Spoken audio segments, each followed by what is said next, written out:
আসসালামু আলাইকুম dear viewers. আজকে আমরা জানবো সিম্পল কমপ্লেক্স কম্পাউন্ড বাক্য কিভাবে তৈরি হয়।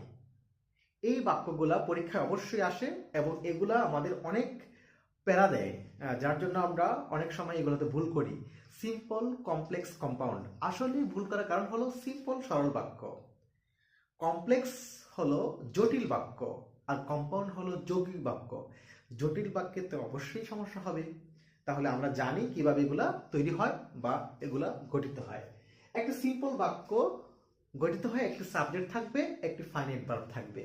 যদি আমি বলি going to market I bought a book, এই যে আই বট আ বুক এই অংশটুকু এবং গোয়িং টু মার্কেট, মনে হবে গোয়িংটা ভার্ব, আসলে এটা ভার্ব না, এটা non finite verb, finite verb না, এটা নন ফাইনাইট ভার্ব।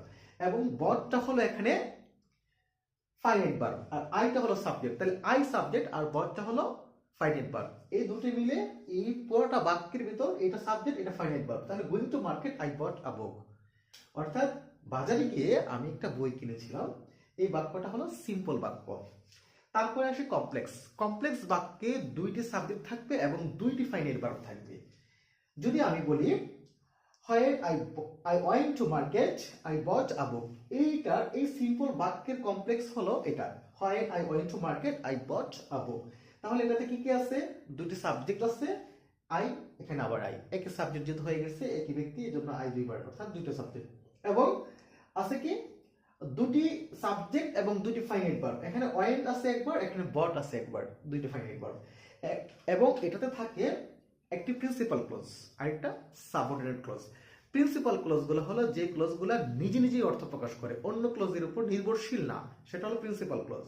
আর সাবঅর্ডিনেট ক্লজগুলো হলো যেগুলো অন্য প্রিন্সিপাল ক্লজের উপর নির্ভরশীল, সেটা হলো সাবঅর্ডিনেট ক্লজ।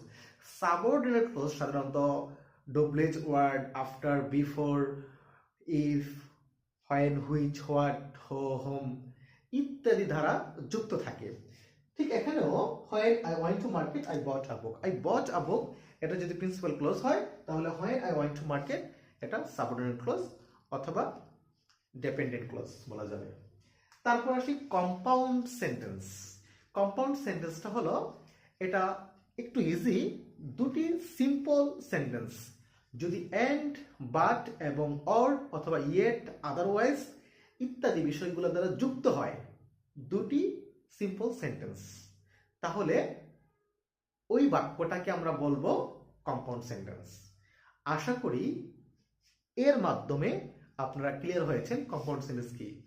যেমন আমি যদি বলি আই ওয়েন্ট টু মার্কেট